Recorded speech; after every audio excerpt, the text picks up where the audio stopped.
Siyempre, sagot niya. Yun pala eh. Bakit ka patalon dyan? Tanong ko. Susubukan lang naman natin eh. Sabi niya saka humakbang sa gilid ng bangin. Tumabi naman ako sa kanya dahil ang bala ko noon ay hilahin siya kung sakali magtangka siya talagang tumalon. Pero napapaatras ako kapag nakikita ko ang taas ng kinaroroonan namin mula sa tubig. Di mo kaya ano? Tanong niya. Hindi talaga. Sagot ko. Halika. Sabi niya. Kung hindi mo kayang tumalon dyan, bakla ka. Sabi niya. Bangya akong nairita sa kanya noon. Kaya mo o hindi? Tanong niya ulit. Hindi na ako nagsalita. Bakla ka pala eh. Sutil niya. Kahit anong sabihin mo, Kate, hindi ako tatalon dyan. Sabi ko. Sagutin mo lang ako, Mondale. Bakla ka ba? Pasigaw na tanong niya. Hindi. Pasigaw na sagot ko. Yun naman pala eh. Nakatawang sabi niya pero bigla niya akong hinila saka tumalon sa bangin. Pabagsak sa ilog.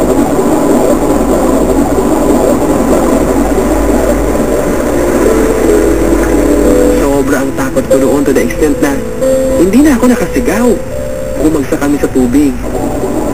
Nakahawak pa rin ako sa kamay niya. Kaya tagal namin sa ilalim ng tubig dahil sa lakas ng pagbagsak namin sa tubig. Hindi pa naabot ng paa ko ang lupa dahil sa lalim talaga ng ilog.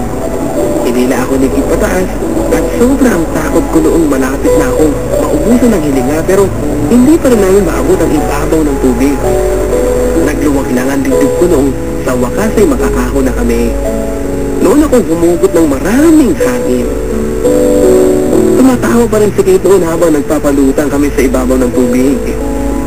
Sigaw siya ng sigaw hanggang sa lumangoy na kami papunta sa gilid. Napasadlak ako sa bato na para bang nawalan ako ng lakas. Hiningala ako pa ang bangin na nilanagan namin. Napakataas. Pagtingin ko kay Kate ay nakangiti siya. Ang saya, no? Sabi niya. Napatitig ako sa mukha niyang basa. Ang pula ng labi niya noon.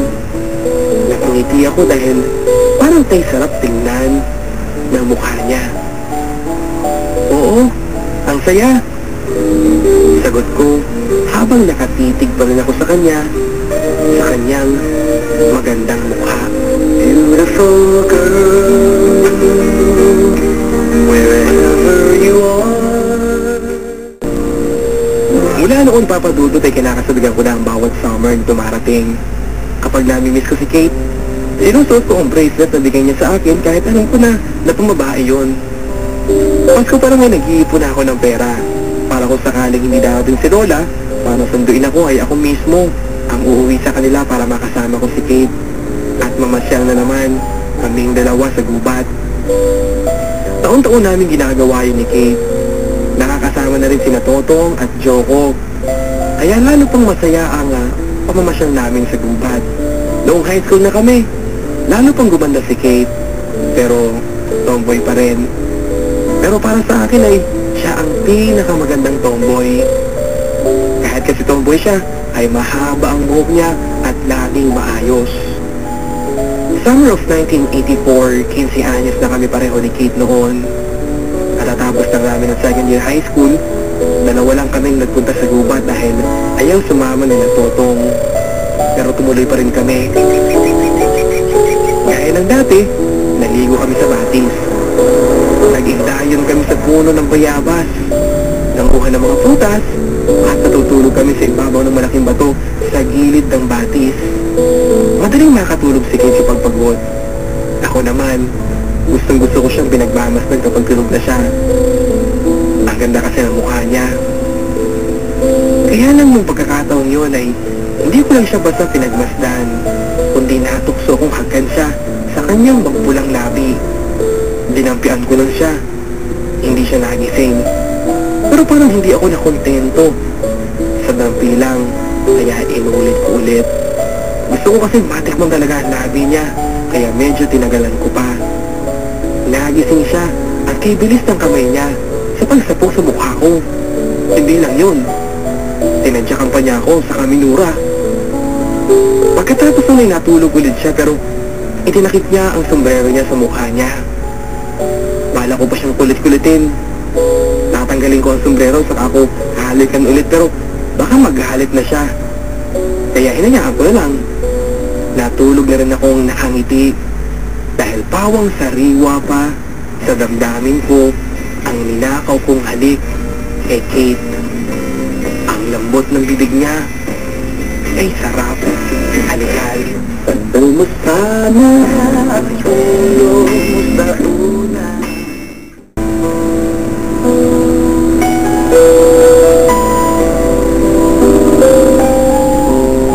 Noong araw pa rin yon sa pangpang ng Batis kung saan kami umidlip ni Kate na parang Eva at Adan ay nagising lang ako noong may maramdaman akong malamig sa hita ko.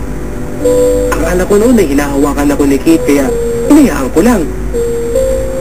Pero napapangiti ako noon dahil nakikiliti ako hanggang mag-iba na ang kutob ko dahil parang hindi naman kamay ang nakadantay sa hita kong pagdilat ko. Para akong nawala ng malay noong makita ko ang napakalaking sawa. Hindi ko alam ang gagawin ko noon at paglingon ko kay Kate ay nakatulala din siya sa akin. Takot din sa nakita niyang sawa sa ibabaw ng hita ko. Hanggang sa makita kong dahan-dahang pumilos si Kate papunta sa bandang buntot ng sawa at kitang-kita ko kung paano niya dinakma ang buntot ng sawa, sa kanya ito biglang inila. Takbo! Sigaw niya pagkatapos noon. Noon naman ay mabilis na akong bumangon saka ako umaring pa ng takbo kasunod kay Kate. Yun na siguro ang pinakamabilis na takbong nagawa ko sa buong buhay ko. Dahil pakiramdam ko noon ay hinahabol din ako ng sawa.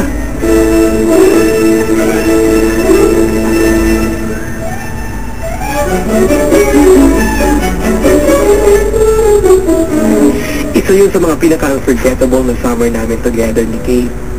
Hindi lang dahil sa malaking sawa, kundi dahil sa unang halik ko yun kay Kate. Panay pa rin ang kantsaw sa akin ni Kate noon. Gusto rin akong maging asawa ng sawa na pumatong sa akin. Bakit daw hindi ko pa pinagbigyan? Makakalimutan ko rin ang sawa na yun, Kate. Pero yung kiss ko sa'yo, hindi ko makakalimutan yon. Ganting asal ko naman sa kanya. Sa bahay nila noong sumunod na araw ay matagal kami nagkwentuhan ni Kate.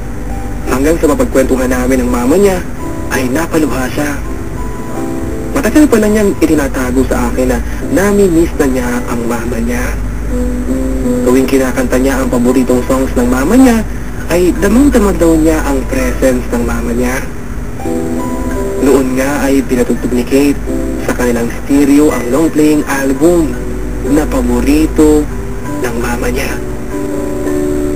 Sinasabayan niya ang kanta at umaagos ang luha niya habang kumakanta. Alam mo, Papa Dudut, gusto kong yakapin si Kate noon. Gusto kong maramdaman niya na kasama niya ako at naandun ako para sa kanya. Parang ayoko na siyang iwanan noon. Masakit nga lang dahil natapos na ang summer na yon at bumalik na ako dito sa amin. At may pasalubong silang balita na hindi ko nagustuhan. Sa Maynila na raw ako magpapatuloy ng pag-aaral. Yun ay kung gusto ko raw na mag-aral. Dalawa kasi kaming high school noon at dalawang college. Gusto ko na makatapos ng pag-aaral kaya sumama na lang ako sa uncle ko. At dahil nga dito ay sa Maynila na ako nag-third year. Doon ay nagkaroon ako ng kasintahan. Una si Jennifer, pangalawa si Angelo at pangatlo si Marieta. Si Marieta ang matagal ko nang naging girlfriend dahil hindi lang siya maganda kundi masaya pa siyang kasama. Marami nangyari sa amin ni Marieta. Pero tuwing hahalikan ko siya, ay si Kate ang naaalala ko. Kapag ganun ay hindi ko mapigilang mami si Kate. Kaya noong sumapit na ang bakasyon, umuwi ako kina Lola upang makasama ko si Kate. Sa totoo lang, noon ay hindi ko na kayang ipaliwanag pa kung bakit gusto ko siyang kasama at kung bakit magaan ang dibdib ko para sa kanya sa tuwing pinagmamasdan ko siya. Yun pala, Papa Dudut ay mahal ko na siya.